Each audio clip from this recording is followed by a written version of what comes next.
أعوذ بالله من الشيطان الرجيم. بسم الله الرحمن الرحيم.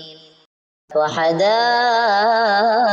غلبا وفاكهة وأبا متاعا لكم ولأنعامكم.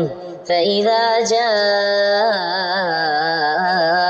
الصاخة يوم يفر المرء من أخيه وأمه وأبيه وصاحبته وبنيه